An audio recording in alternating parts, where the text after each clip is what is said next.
Un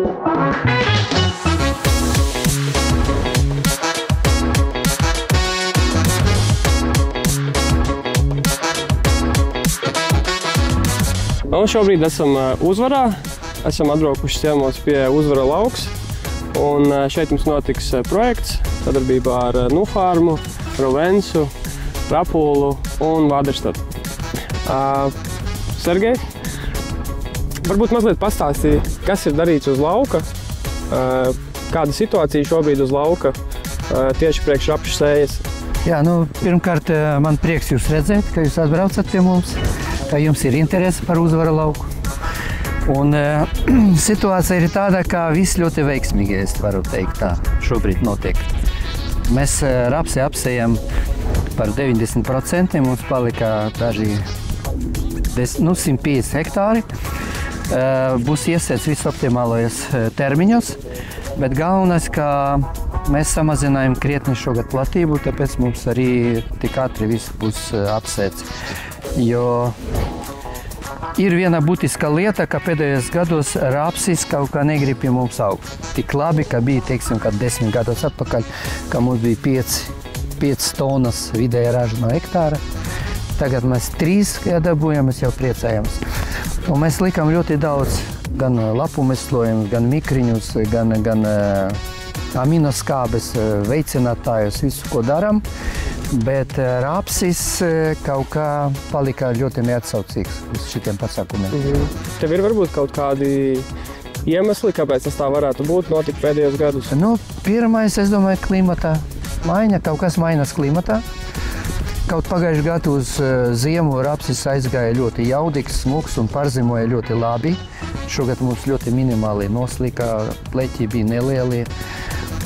Bet ziedēja ļoti īsu periodu, tikai 3 nedēļas, ļoti ātri noziedēja. Un es domāju, ka otrais tas kaut kas ar šķirnēm, šķirnes mainas, un varbūt tas šķirnes tagad, kas nāk jaunas, vēl nav tik labi pazīstamas, jo mēs nevaram, teiksim, pielāgoties, kamēr mēs sapratām, kā audzēt, kā labāk izveidot tehnoloģiju šķirni. Jau nāk jaunas šķirnes, bet tas arī tāds faktors, es domāju, tas ir, kas neļauj mums dabūt to lielāko ražu. Ir vēl viens moments, ka sikie graudi veidojas. Tad saimniecībā šobrīd pēdējos gados tie lielākie izaicinājumi būtu tieši tie klimatiskie apstākļi, kas traucē tieši ražu novākšanā, lauka apstrādē. Jā, tieši tā. Mēs cenšamies būt neatkarīgi no laika apstākļiem, bet pagaidām tas nesanāk. Jā, varbūt pastāstiet par šo lauku, kas jums šeit notiek, kāds šeit ir bijis tātad priekšaugs, kāda šeit ir augsne, kāds ir varbūt fosfora, kālija, mēslojuma nodrošinājums šeit. Jā, mēs sējam rapsī jau kādus 18 gadus bez āršanas, ar minimālo augsnes apstrādi. Mēs izmantojam pārsvarā karjeru. Lieta ir tāda, ka karjeras mums patīk jau no seniem laikiem. Mēs mēģinājām arī citus, bet viņš iet arī slapjas apstākļus un sausas. Un ir tā, ka pēc āršanas mēs arī šļūcam ar karjeriem. Tas, teiksim, daudz funkcionālais agregāts. Apstrādājam 2 reizes. Šeit mēs likam 350 kg NPK, 626 30. Mēs uzsvaru taisam uz kāliju, tā kā kālijs ir arhitektūras elements priekš rapša stiebru veidošanai.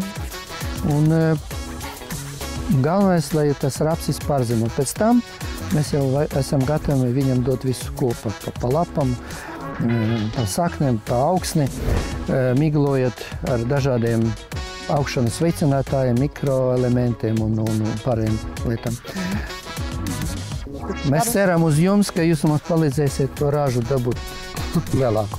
Elīna, kā zinātniskais cilvēks, ļoti labi pēta šobrīd visus variantus, un tad pēc tam iedos mums rekomendāciju. Un kā jūsu saimniecībā notiek cīņa, piemēram, ar šiem insektiem? Jūs tā kā visu gadu garumā tur skatāties jau no rudens vai tikai pavasarī? Jā. Pagājušajā gadā atbrauca no Satinu un Ivna pārstāvja. Viņa teica, ka viņi jau 8 reizes migloja rapsi pret insektam. Mēs brīnījāmies, bet tagad mēs arī 5 reizes miglojam. Sākam arī rudenī.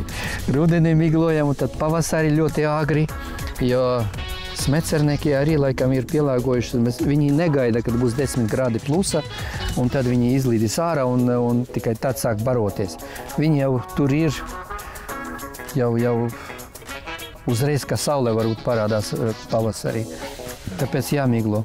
Pēdējos 2 gados mēs, man liekas, nezinu, vai tā dabiski notiek, bet mēs panācam to, ka bojājumi ir mazāk.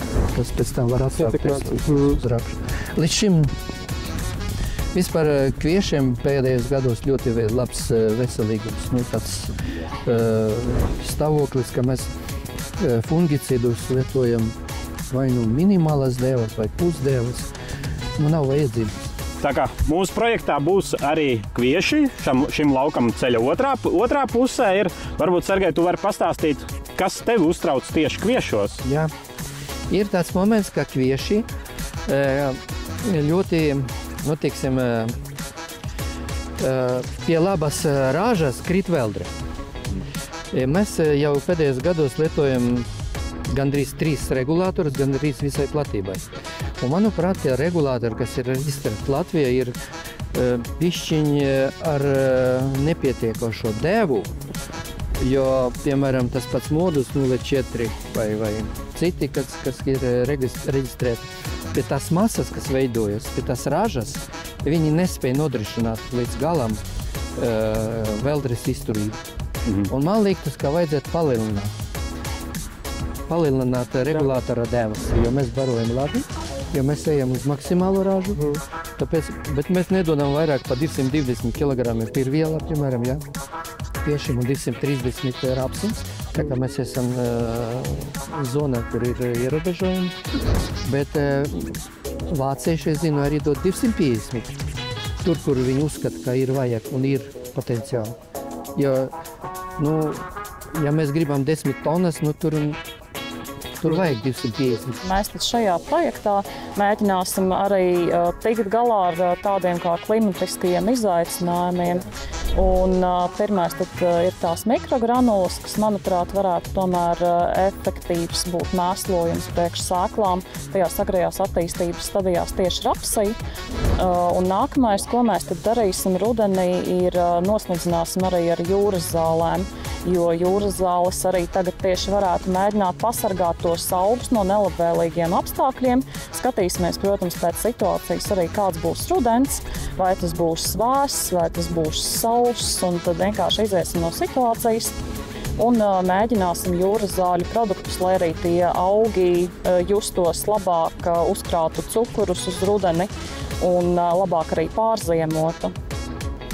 Jā, Elīna, mēs jūsu produktus zinām, mēs daudzus gadus jau lietojam ruteri, humistāru, un es domāju, ka ražas pieaugums arī ir pateicoties šiem produktiem. Mēs lietojam visai platībai, gan rapsim, gan kviešiem, gan pupam. Tā kā es ticu, ka jums būs arī nākotnē labie produkti un būs vēl labākie rezultāti.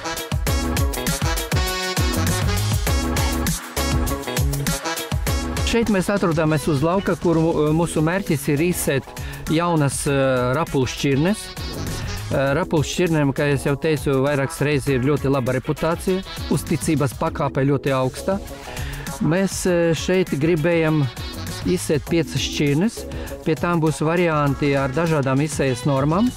Mēs papētīsim, cik tas šķirnes dot tikpat labu ražu ar normālu izsējas normu un varbūt arī samazinātu. Un, protams, ka nākošais gads būs rezultāti, kuru mēs publicēsim un varēsim padalīties ar visiem, kam tas ir interesanti. Rapu šķirnēm vienmēr bija ļoti laba dedzība, graudi atšķirās ar rupjumu un augstu sējas eļas saturu. Tā kā mēs visus gadus ļoti daudz sējam rapu šķirnes un jaunas šķirnes, kas nāk, ko mēs tagad izpētīsim, arī pēc tam būs pielietotas prakses.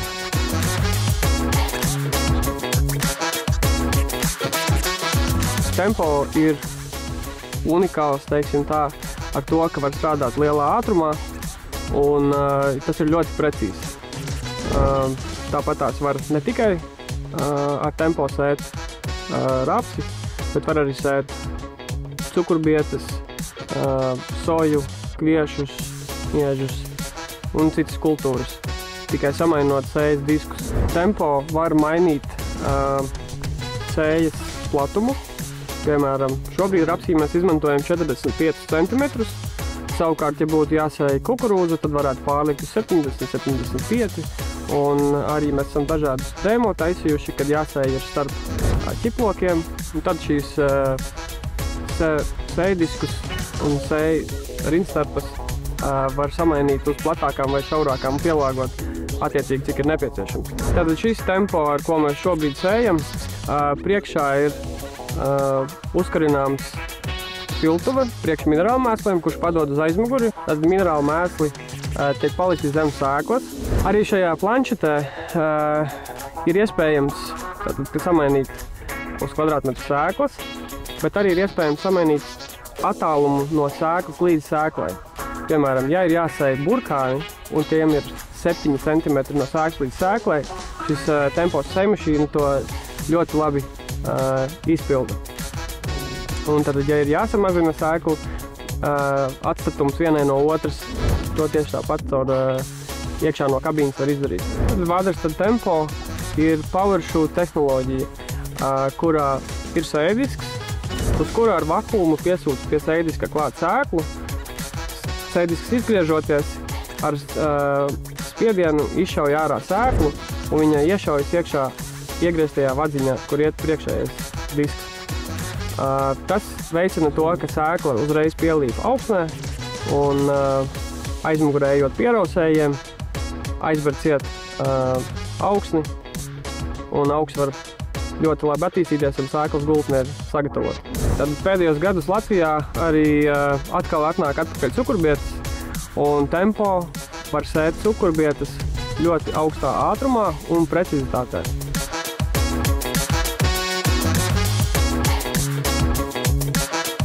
Šodien mēs izmantojam mikrogranulas Rovens & Extra, kas saucās Seed Sprint H5.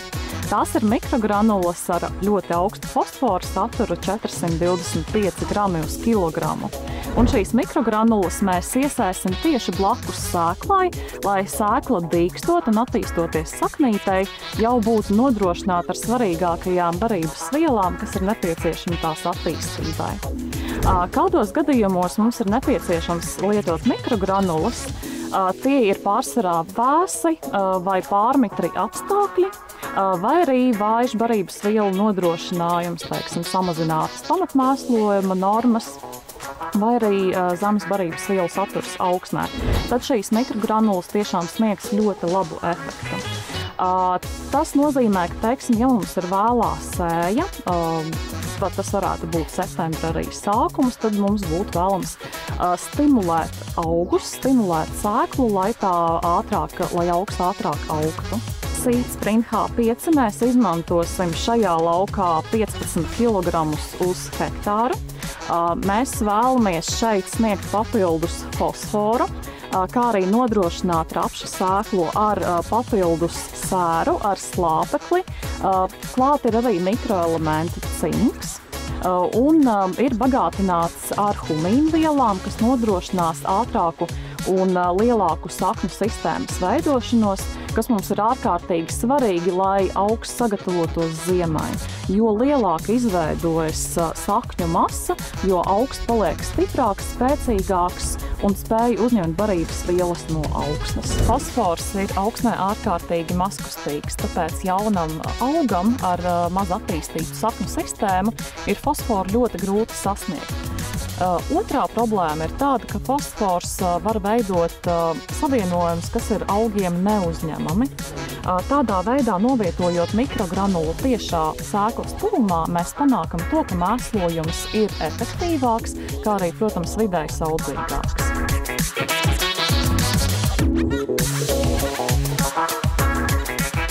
Newfarm šajā projektā pārstāv auga aizsardzības līdzekļu sadaļu. šajos ziemas rapša un ziemas kviešu sējumos Ņūfarm pārbaudīs augu augšanas regulātors ziemas rapsī un ziemas kviešos. Būs arī insekticīdi pret kukaiņiem un, kā protams, arī herbicīdi gan ziemas kviešos, gan gramenicīds ziemas rapsī. Un Ņūfarm ekonomisko produktu efektivitāti mēs varēsim redzēt un pārbaudīt gan lauku dienās, gan apskatīt un analizēt turpmākajos video.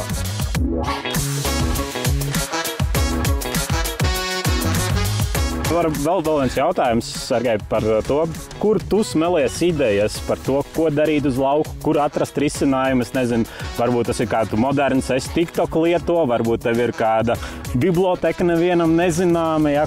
Kas ir tās idejas, kur tu atrodi risinājums laukiem? Galvenokārt es domāju, ka viss nāk no jums, no pārstāvjiem. Piemēram, es tevi klausos un domāju līdzi. Un tad vienu brīdī es jūtu, šī brīdī tu ģenerēji kaut kādu labu ideju. Varbūt vajag pamēģināt. Un tā bija visu laiku ar visiem no paša sakuma. Jo katrai firmai ir kaut kādi savi sasniegumi, kaut kādi pētījumi. Protams, mēs uzreiz viņus plašā mērogā neatkārtojam savus laukus. Vēl kādus 2-3 gadus vērojam paši. Un tad, kad tā tendence ir stabila, tad mēs pielietojam plašāk, visai platībai. Jā, jūs klausaties, skatāties, pamēģināt un analizējat. Jā, tas ir tieši tā notiek. Jā. Šī projekta ietvaros mēs jūs turpināsim informēt, tāpēc lūdzu esiet uzmanīgi un sekojiet līdzi informācijai, jo nākamgad šeit būs lauku dienas. Kopā mēs varam iemācīties vairāk.